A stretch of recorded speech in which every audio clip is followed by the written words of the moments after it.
सौतन की सुहागरात पार्ट 2। धूमधाम से शादी करने के बाद समर्थ और देविका घर आते हैं। घर पर सब उनका स्वागत करते हैं और सौम्या उनकी सुहागरात का इंतजाम करती है। समर्थ और देविका दोनों अपने रूम में बैठे बातें कर रहे होते हैं। तब देविका कहती है, सुनिए, आप इतना दूर क्यों बैठे हैं? नहीं, कुछ नहीं, बस थोड़ा सा थक गया हूँ। अगर आप कहें तो मैं आपका सर दबा दूं? अब नहीं, रहने दो, आप भी तो थकी होंगी। देविका आगे बढ़ते हुए कहती है, थक तो गई हूँ, पर आपकी सेवा करना पहला धर्म है मेरा।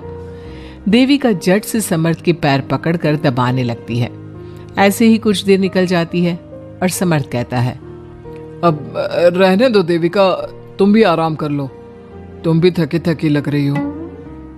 देविका मना करते हुए उठ जाती है और अपने बालों को खोलकर समर्थ का सर दबाने लगती है और कहती है, मेरी थकावट तो आप ही दूर कर दोगे ना? इतना कहकर देविका अपने खुले बालों को समर्थ के ऊपर डालती है।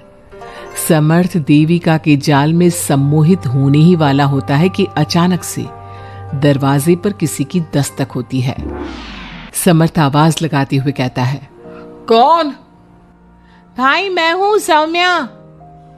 क्या है सौम्या? क्या बात है देविका, कैसा लग रहा है मेरी भाभी बनकर? कुछ बात आगे बढ़ी या नहीं? बात आगे बढ़ती कैसे? तू जो आ गई कबाब में हड्डी। अच्छा जल्दी बता, किस लिए आई थी? सौम्या ठिठोली करते हुए कहती है, क्या बात है देविका, बहुत जल्दी हो रही है। वैसे मैं तो दूध का गिलास देने आई थी। आखिर मेरी सहेली की सुहागरात में कोई कमी नहीं होनी चाहिए। देविका दूध का ग्लास लेते हुए जल्दी से दरवाजा बंद कर लेती है और पीछे मुड़कर देखती है तो समर्थ तो सो चुका था। देविका समर्थ को उठाते हुए कहती है, सुनिए समर्थ जी, उठ जाइए ना, सौम्या दूध देने आई थी, इसे पी लीजिए, फिर आप सो जाना। समर्थ नींद में उठता है और दूध पीकर फिर से सो जाता है। देविका उसके बगल में बैठी कहती है, सुनिए समर्थ जी, आज हमारी पहली रात है और आप सो रहे हो। समर्थ नींद में ही कहता है, देविका मैं बहुत थक गया हूँ, मुझे बहुत तेज नींद आ रही है, तुम भी सो जाओ। सोने के लिए तो पूरी रात पड़ी है, आप उठिए ना और कुछ देर मुझसे बात तो करिए। देविका जिद करते हुए समर्थ को आधी नींद से उठा देती है। समर्थ उठकर बैठ जाता है और कहता है, बोलिए देविका जी, आपका हुक्म सर आंखों पर। सुनिए, मैंने सुना है कि पति अपनी पत्नी को पहली रात कोई तोहफा देता है, आप मेरे लिए कुछ नहीं लाए क्या? वो मैं कैसे भूल सकता हूँ, लाया हूँ, पर वो दूसरे रूम में रखा है। तो दिखाइए ना क्या लाए हैं। अरे अभी तो कहा कि तुम्हारा गिफ्ट दूसरे रूम में है, तो जाकर लेकर आइए ना। अगर अभी गया तो घर के सब लोग जाग जाएंगे और 10 तरह के सवाल जवाब करेंगे। मैं सुबह दिखाता हूँ ना। समर्थ इतना कहकर लेट जाता है और लेटे लेटे देविका से कहता है, अच्छा सुनो देविका, मुझे बहुत नींद आ रही है, मैं सो रहा हूँ, तुम भी सो जाओ। देविका समर्थ की बात सुनकर कहती है, आपको तो हमारी पहली रात की कुछ पड़ी ही नहीं है। इतना कहकर देविका भी उसके करीब आकर लेट जाती है और सो जाती है। अगली सुबह अधीरा समर्थ के रूम में सफाई करने आती है और देविका को उसके करीब लेटा देख रोने लगती है। रोने की सिसकी सुनकर समर्थ की आंख खुल जाती है। वो उठकर देखता है कि अधीरा उसके कमरे में रो रही है।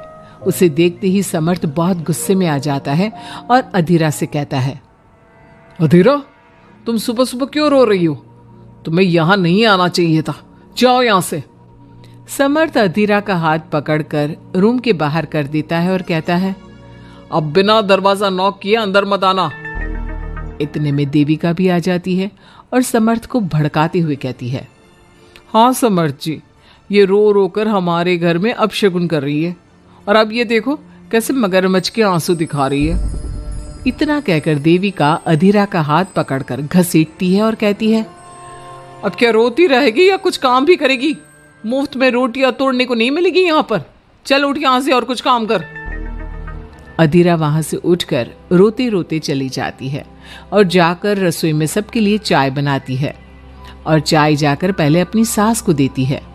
चाय पीते ही मंजू अधीरा को गुस्से से कहने लगती है, लगता है मुझे मारने की साजिश कर ली है। अरे अभी तक तूने ढंग की चाय बनाना नहीं सीखा। इतनी मीठी चाय बनाई है कि कहीं मैं शुगर की बीमारी से मर ही ना जाऊं। अरे जा जाकर तू मर कहीं। अधीरा मंजू की बात सुनकर दुखी होती है। इतने में सौम्या वहां आ जाती है और कहती है, ये लो, महारानी अभी यहीं बैठी है और मैं पूरे घर में देख आई। अरे ओ महारानी, यहाँ बैठकर किसका मातम मना रही हो? उठ यहाँ से और जाकर हमारे कपड़े धो, बहुत कपड़े पड़े हैं धोने को। अधीरा वहां से कपड़े धोने चली जाती है और बैठे बैठे खुद को कोसने लगती है। हे भगवान, मुझे उठा ले तो अच्छा है। मैं थक गई हूँ इस जिंदगी से। ऐसे ही कुछ दिन निकल जाते हैं। अब समर्थ भी अपने काम पर जाना शुरू कर देता है।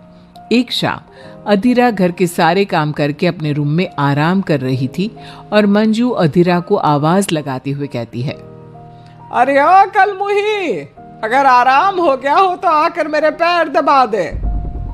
देविका उस समय वहीं से गुजर रही थी और समर्थ का घर आने का टाइम देखकर देविका मंजू से कहती है, माँ जी सुनिए, आप कहें तो मैं दबा दूं आपके पांव।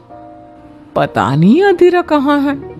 देविका मंजू के पांव दबाने बैठ जाती है और कुछ ही टाइम बाद समर्थ भी वहां आ जाता है और देविका को माँ के पांव दबाते देख बहुत खुश होता है। वो सीधे अपने कमरे में चला जाता है। समर्थ को देख मंजू देविका से कहती है, अच्छा सुन, जा जाकर खाना लगा दे। और समर्थ थक कर आया है ऑफिस से, जाकर उसे पानी को पूछ ले। देविका उठकर समर्थ के लिए खाना लगा देती है और रात में समर्थ और देविका सोने की तैयारी करते हैं। समर्थ कहता है, अच्छा देविका सुनो ना, मेरे पास आकर बैठो जरा। अरे पापा, मैं बहुत थक गई हूँ, मुझे नींद आ रही है। अरे आओ तो सही। आज तुम्हें माँ के पांव दबाते देखकर बहुत अच्छा लगा। अच्छा क्यों नहीं लगेगा भला? पूरा दिन घर के काम किए हैं और शाम को माँ की सेवा, पर मेरा तो कोई हाथ बांटने वाला भी नहीं है घर में। क्यों? अधीरा और घर के बाकी लोग कहाँ जाते हैं? अधीरा की तो बात ही मत करो, वो महारानी तो बस मटर गश्ती करती रहती है और घर का सारा काम ना मुझे ही करना पड़ता है। मेरी तो किसी को पड़ी ही नहीं है, मैं तो सिर्फ एक नौकरानी हूँ इस घर में। अरे नहीं, ऐसा मत बोलो। क्यों ना बोलूं? आपने मुझे वादा किया था ना कि आप मुझे रविवार को फिल्म दिखाने ले जाओगे और कपड़े भी दिलवाओगे, पर आपने तो एक भी वादा पूरा नहीं किया।